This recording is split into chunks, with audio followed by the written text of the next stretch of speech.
Here you go. Hi. It was really special for me.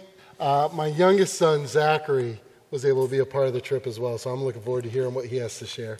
So my name is Zachary McNutt. I'm going into 5th grade, and my favorite part of the trip was one of the days we went to the Mayan ruins, and I climbed up all of them, but on the last one, I tripped on one of the first few steps, and later that day when I called my mom, I accidentally said I fell off the Mayan ruins, and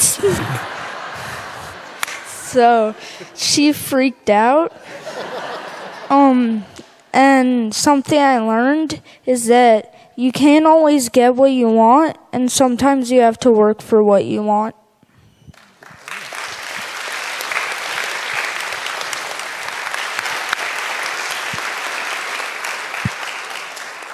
Hi, my name's Caleb McNutt. I'm going into 10th grade. And my favorite part of the trip would have had to been when my group was working in ESL class for refugees. And I was working with the middle schoolers, and they were working really hard in class, but a lot of them hadn't really opened up, hadn't really talked to us much other than asking for help. But then partway through the second day of working there, they came in and they said it was recess time. So we go out, and they had soccer set up out there, and we started play, and all the kids just lit up so fast.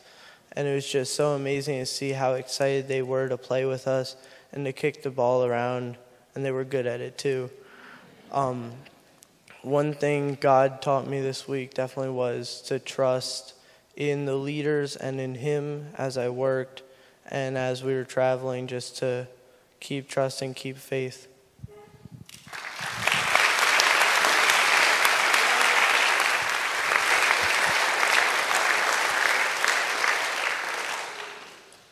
Hello, I'm Micah and McNutt, going into 12th grade next year, and my favorite part of the trip was actually a morning that me and Truett had planned on seeing the sunrise.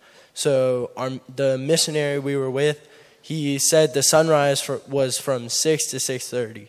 So me and Truett, we wake up, it's like 5:45, according to his watch, and we walk out and we start getting ready, and my dad meets Truett in the hallway, and he's like, "What are you guys doing?" And we told him again that we were doing that at 6 to 6:30, and he said, all right. And that's important. So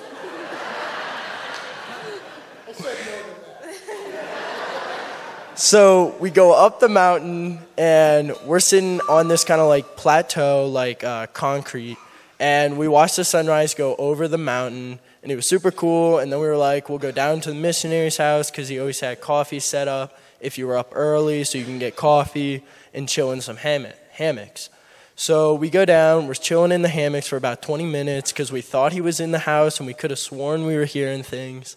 But we were just kind of waiting for him to open the door, and then lo and behold, like 20 minutes later, we hear him coming up the mountain. And I was super confused, because we thought he was in his house, but he wasn't. So I see his head pop over a rock wall.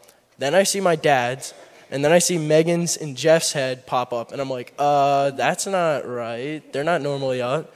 And so basically what had happened was Truett's watch was set forward by an hour. So we had actually missed breakfast and were 30 minutes late, not even knowing it according to Truett's watch. So that was a fun morning. My exact words to Truett were, "The sun's already up." When they were leaving, and he was like, "No, McNutt," and I was like, "Whatever."